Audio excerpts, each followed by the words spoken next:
Gloria a Dios.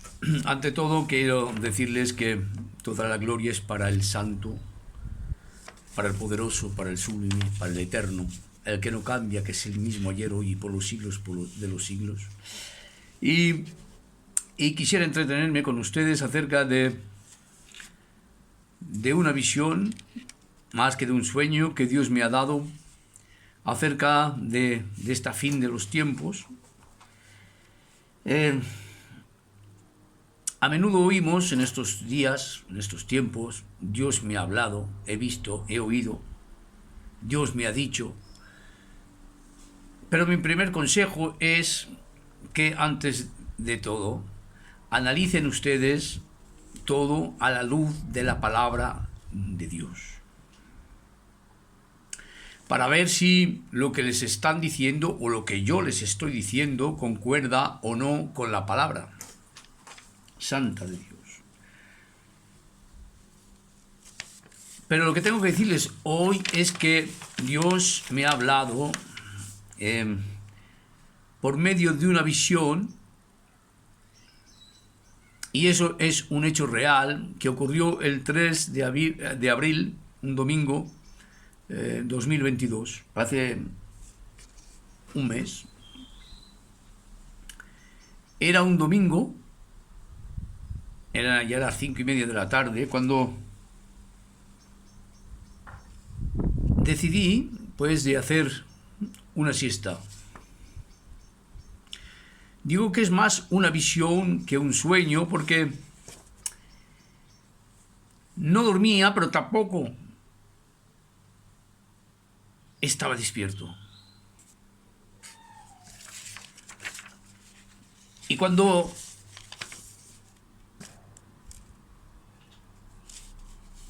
empecé, pues, a ver, eran unos lingotes de oro que estaban los unos sobre los otros, y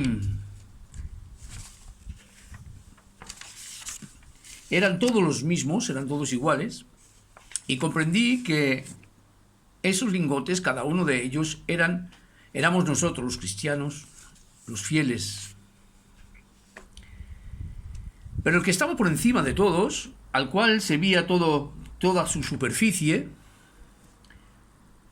y sobre toda ella había un sello,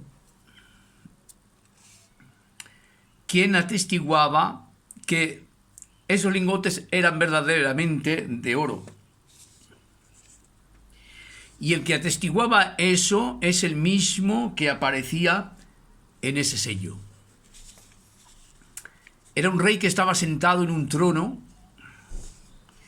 No distinguí sus rasgos faciales completamente, pero sí que vi que tenía barba y tenía una corona en su cabeza. Pero lo que más me llamó la atención fue que en su mano derecha tenía un aventador. Yo sabía que era un aventador porque esa palabra venía en mi espíritu a menudo. Veía que era semejante a una horca, con 4 picos.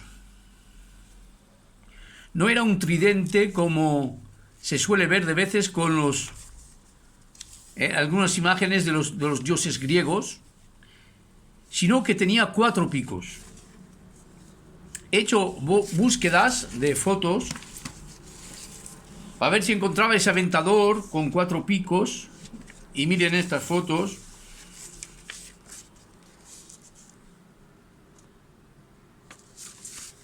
Este es el primero. Y después vemos hombres que están de la misma manera aventando. Hombres que están aventando.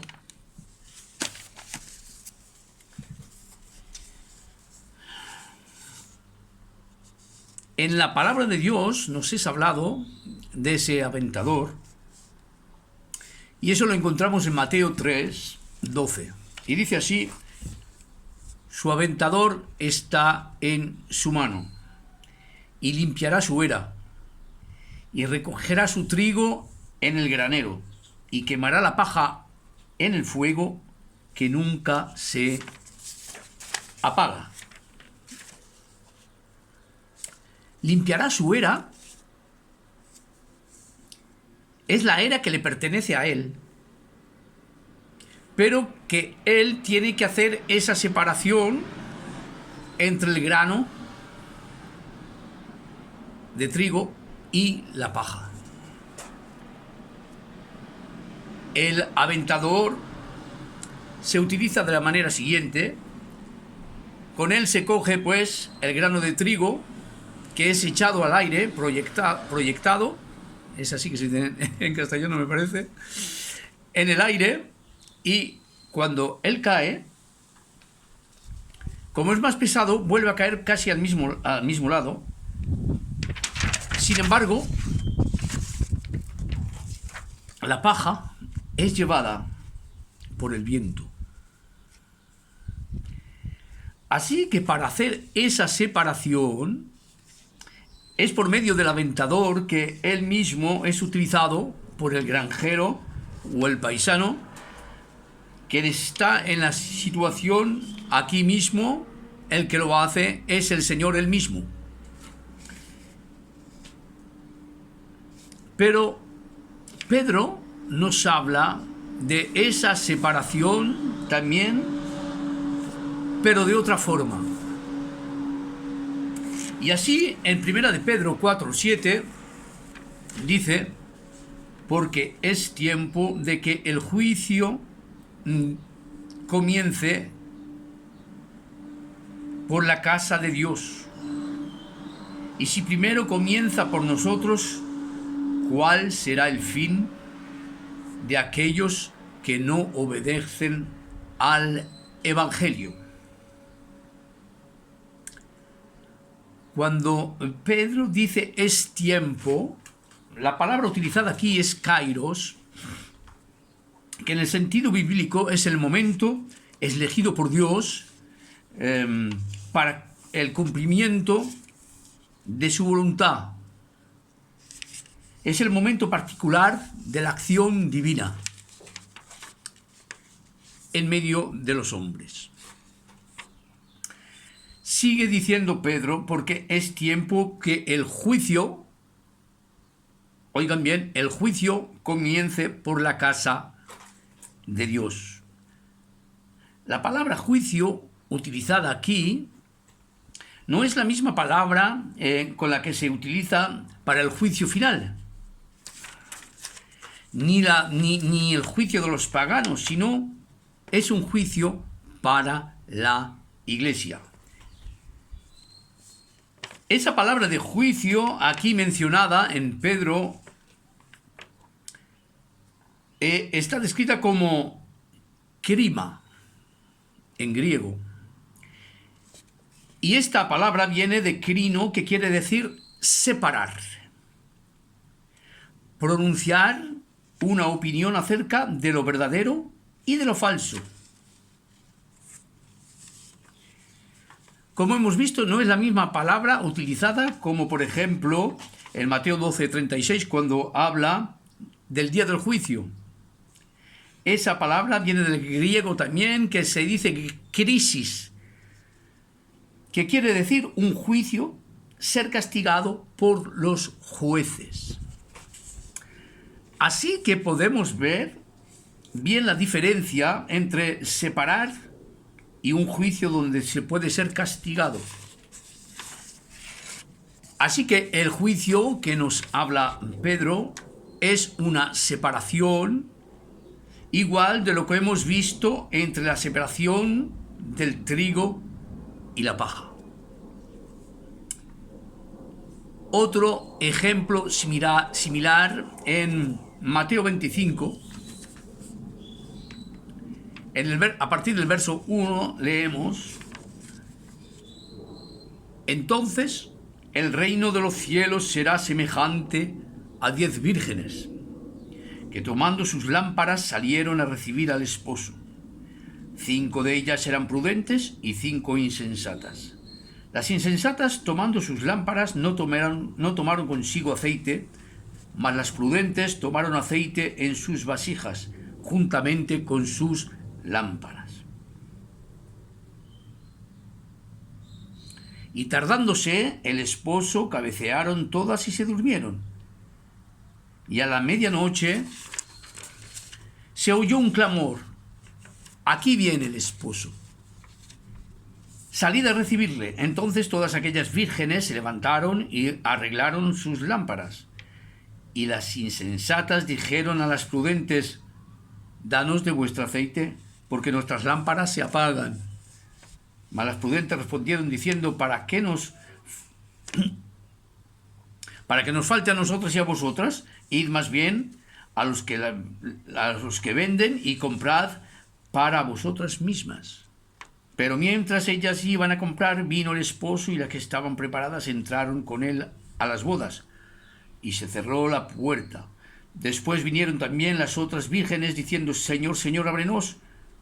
Mas él respondiendo dijo: de cierto os digo que no os conozco.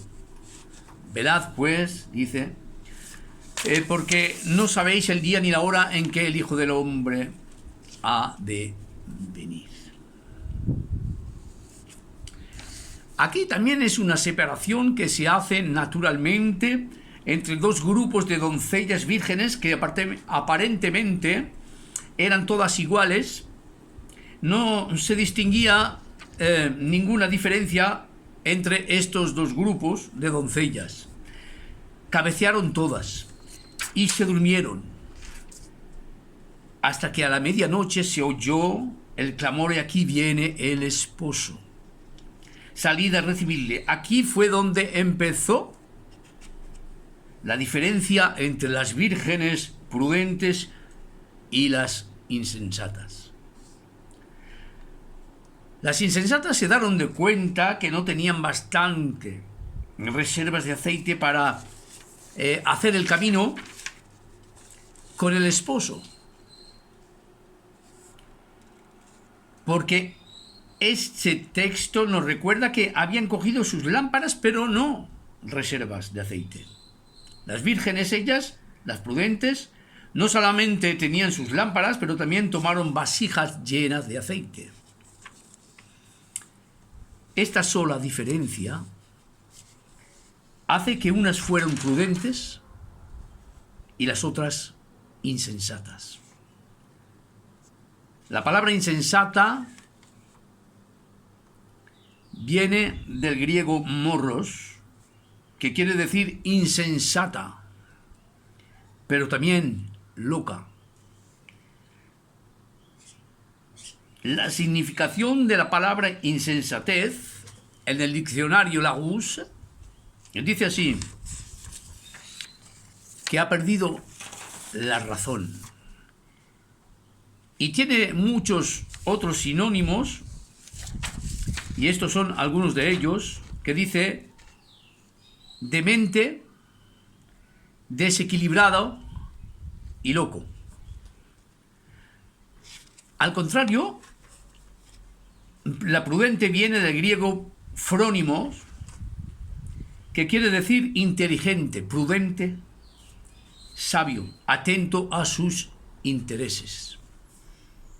Si analizamos este texto, vemos pues que todo está basado sobre las lámparas y sobre el aceite.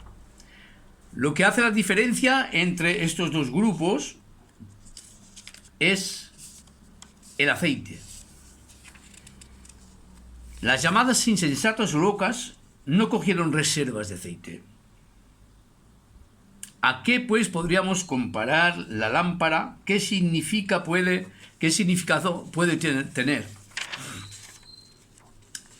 Y eso lo encontramos en Salmos 119, 105, en el cual dice: lámpara a mis pies es tu palabra y lumbrera en mi camino. Vemos pues aquí claramente que la palabra de Dios es una lámpara. Y la función de una lámpara es de alumbrar. Pero una lámpara no es suficiente para alumbrar, sobre todo en esa época.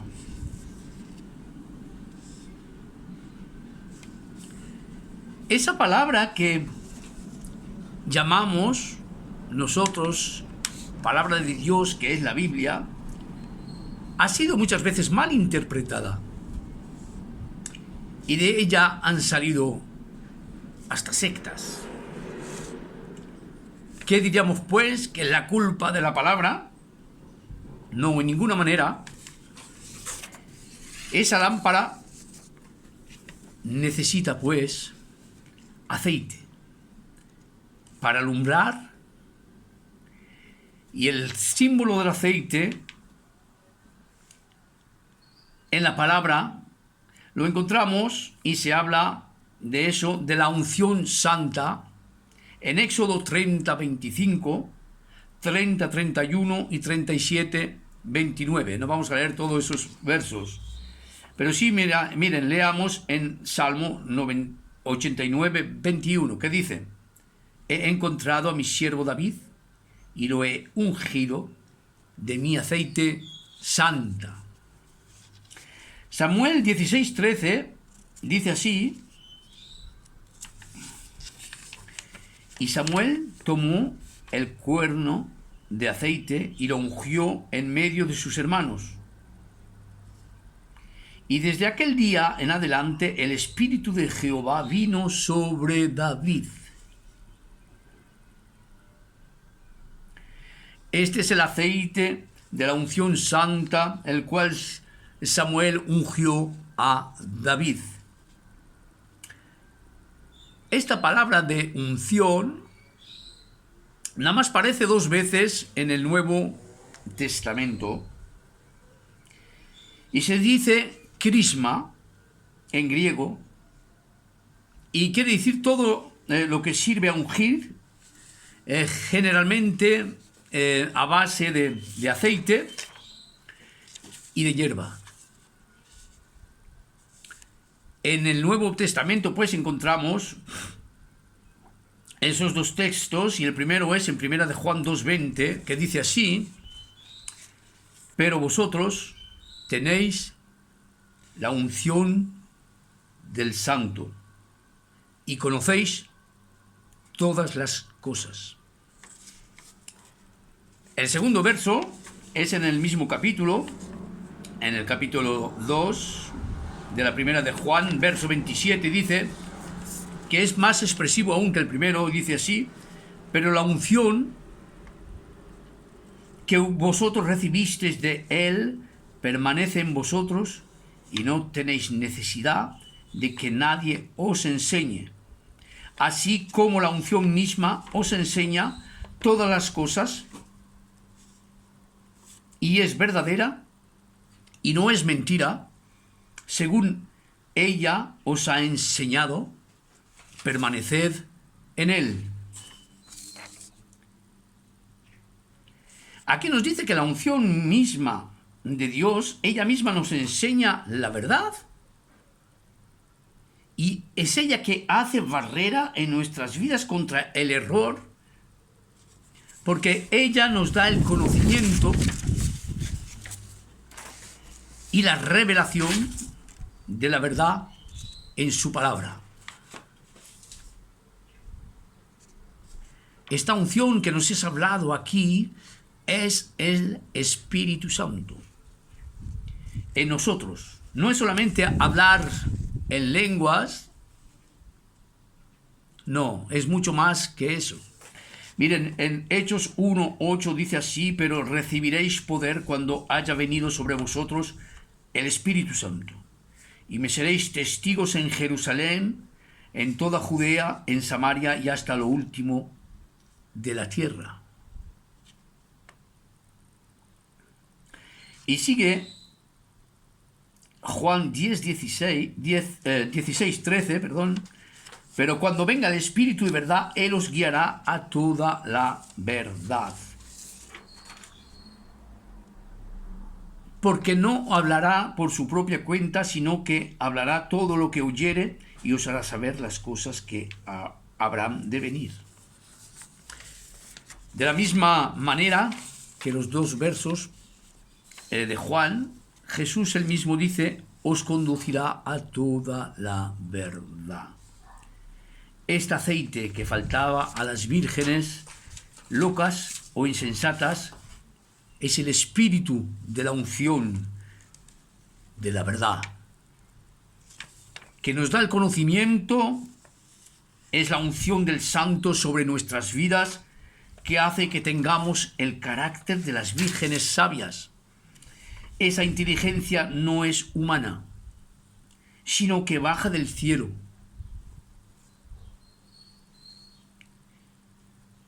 Y somos prudentes y atentos a la voz de la unción. El carácter de las vírgenes insensatas es desequilibrio, insensatez, locura, y está ligado al carácter de las vírgenes, pues, insensatas.